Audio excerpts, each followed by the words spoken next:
జై శ్రీకృష్ణ. శ్రీమద్ భగవద్గీత వినుటకు వీలుగా 4వ అధ్యాయం. 4వ అధ్యాయం ఎందుకు జ్ఞానయోగము అని పేరు. ఈ అధ్యాయంలో శ్రీకృష్ణుడు కర్మ యొక్క రహస్యం, జ్ఞానంతో చేసే కర్మ, కర్మను దహించే జ్ఞానం, అవతార రహస్యం ఇవన్నీ చెబుతారు. అందుకే దీనికి జ్ఞానయోగము అని పేరు.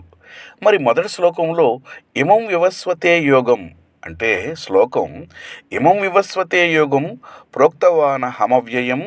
ఇక్కడ యోగం అంటే 3వ అధ్యాయంలో చెప్పిన కర్మయోగమే. అంటే నిష్కామ కర్మ, ఫలాపేక్ష లేకుండా ధర్మం చేయటం, లోకక్షేమం కోసం పనిచేయటం. ఈ యోగాన్ని శ్రీకృష్ణుడు పురాతన కాలంలో సూర్యదేవుడికి ఉపదేశించానని చెబుతారు. అయితే జ్ఞానయోగం ఎక్కడ మొదలైంది? 4వ అధ్యాయంలో క్రమంగా కర్మయోగం, పురాతన అవతార రహస్యం, కర్మ అకర్మ వికర్మ వివరణ, జ్ఞానమహిమ ఇలా తీసుకువెళ్ళి చివరకు జ్ఞానాగ్ని సర్వ కర్మాణి భస్మసాత్ కురితే అంటే జ్ఞానం కర్మలను దహిస్తుంది అని చెబుతారు. అక్కడి నుండి అసలు జ్ఞానయోగ తత్వం మొదలవుతుంది, బలంగా వస్తుంది. సులభంగా చెప్పాలంటే 3వ అధ్యాయం కర్మ చేయి, 4వ అధ్యాయం జ్ఞానంతో కర్మ చేయి.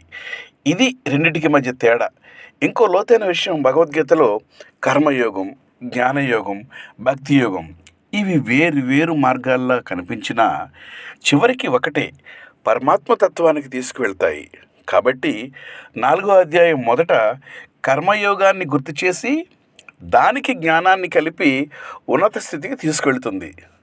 మన ఒమేరా ఇన్ఫినిటీ ఛానల్ నుండి ఒక మంచి పలుకు, కర్మ చేయడం మాత్రమే కాదు, ఆ కర్మ వెనుక ఉన్న దైవజ్ఞానం తెలుసుకున్నప్పుడు మాత్రమే ఆ జ్ఞానం ఉపయోగపడుతుంది. జై శ్రీకృష్ణ. వినుటకు వీలుగా మీ అప్పాజీ.